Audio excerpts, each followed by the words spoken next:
കരിമ്പം ഗ്രാമത്തിന്റെ ഗതകാല ജലസമൃദ്ധിയും ചരിത്രശേഷിപ്പും വീണ്ടെടുക്കുന്ന പ്രവൃത്തിക്ക് തുടക്കമായി. കരിമ്പം ജില്ലാ കൃഷിഫാമിലെ കുളം പുനർനിർമ്മിക്കണമെന്ന പ്രദേശവാസികളുടെ ദീർഘകാലത്തെ ആവശ്യമാണ് ഒടുവിൽ യാഥാർത്ഥ്യമാവുന്നത്. കരിപ്പത്ത് രാജവംശത്തിന്റെ ആസ്ഥാനവുമായി ബന്ധപ്പെട്ടിരുന്ന ഈ കുളം ദശാബ്ദങ്ങളായുള്ള അവഗണനയ്ക്കും തർക്കങ്ങൾക്കും ഒടുവിലാണ് നബാർഡ് പദ്ധതിയിൽ നവീകരിക്കുന്നത്. കരിമ്പം ഗ്രാമത്തിന് ജലസമൃദ്ധമായ ഒരു കാലഘട്ടത്തെ ഓർമ്മിപ്പിക്കുന്ന ചരിത്രശേഷിപ്പാണ് തോട്ടത്തിലെ കുളം.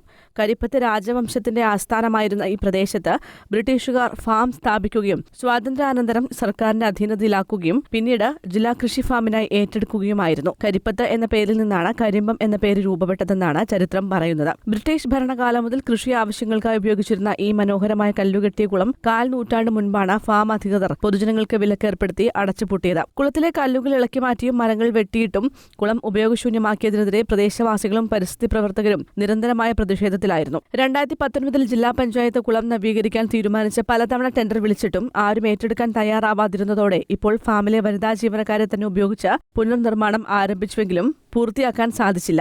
ഇപ്പോൾ 8 കോടി നബാർഡ് ഫണ്ട് ഉപയോഗിച്ച് ഫാമിൽ നടപ്പിലാക്കുന്ന നിരവധി പദ്ധതികളിലൊന്നായി കുളം നവീകരണവും ആരംഭിച്ചിരിക്കുകയാണ്. ജലസംഭരണി എന്ന ആശയത്തിലാണ് പ്രവൃത്തി നടത്തുന്നതെന്ന് ഫാം സൂപ്രണ്ട് KP രസ്ന പറഞ്ഞു. തളിപ്പറമ്പ് ജില്ലാ കൃഷിത്തോട്ടത്തിലെ നബാർഡ് RIDF പദ്ധതിയുടെ ഭാഗമായിട്ടുള്ള പ്രവർത്തനങ്ങളാണ് ഇവിടെ നടന്നു വരുന്നത്.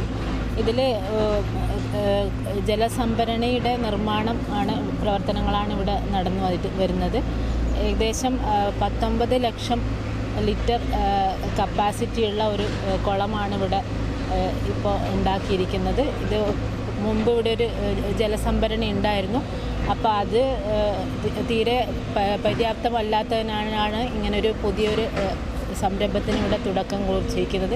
10 അടിയിലേറെ ആഴവും 25 അടി നീളവും 20 അടി വീതിയും ഉണ്ടായിരുന്ന പഴയ കുളം 29 മീറ്റർ നീളവും 19 മീറ്റർ വീതിയിലും 6 മീറ്റർ ആഴത്തിലുമാണ് നബാർഡ് ഫണ്ട് ഉപയോഗിച്ച് പുനർനിർമ്മിക്കുന്നത്. ജലസേചനത്തിനായി പമ്പ് ഹൌസും നിർമ്മിക്കും. ഏപ്രിൽ മാസത്തോടെ പ്രവൃത്തി പൂർത്തിയാക്കാനാകുമെന്നാണ് പ്രതീക്ഷിക്കുന്നതെന്ന് കൃഷി വകുപ്പ് അസിസ്റ്റന്റ് എഞ്ചിനീയർ KA അക്ഷയ പറഞ്ഞു. നബാർഡ് ട്രാൻസ് 27ന്റെ ഭാഗമായിട്ടുള്ള പദ്ധതി പ്രകാരം നടക്കുന്ന വർക്കുകളാണ്. ഫാമിലുടനീളം 8 കോടി രൂപയുടെ പ്രൊജക്റ്റാണ് സാങ്ഷനായിട്ടുണ്ടായിരുന്നത്. അതിൽ ഉൾപ്പെട്ട ഒരു ഐറ്റമാണ് പോണ്ട്. ഇത് മാഡം പറഞ്ഞ പോലെ ഏകദേശം 19 ലക്ഷം കപ്പാസിറ്റി വരുന്ന ഒരു ടാങ്ക് പോണ്ടാണ്. ഇത് DRO വെച്ചിട്ടാണ് ചെയ്യുന്നത്. മൊത്തം ഏരിയയിൽ 29-19 സൈസ് നീളവും വീതിയായിട്ട് 29-19 ആഴം 6 മീറ്റർ വരും. കാർഷിക ആവശ്യങ്ങൾക്ക് ഫാമിലെ ജലസേചനങ്ങൾക്ക് വേണ്ടിയിട്ടുള്ളത്. ഇതിൻ്റെ കൂടെ ഒരു പമ്പ് ഹൗസും കൂടി സെറ്റപ്പ് ചെയ്യുന്നുണ്ട്. ഫാമിലെ പഴയ കുളം പ്രതാപത്തിലേക്ക് തിരിച്ചു വരുന്നതിൽ നാട്ടുകാർ വലിയ സന്തോഷത്തിലാണ്. പണ്ടുകാലത്ത് നാട്ടുകാരും ഉപയോഗിച്ചിരുന്ന കുളം നവീകരണത്തിന് ശേഷം ഫാമിലെ ജലസേചന ആവശ്യങ്ങൾക്ക് മാത്രമായിരിക്കും ഉപയോഗിക്കുക. News bureau, Taliparamba.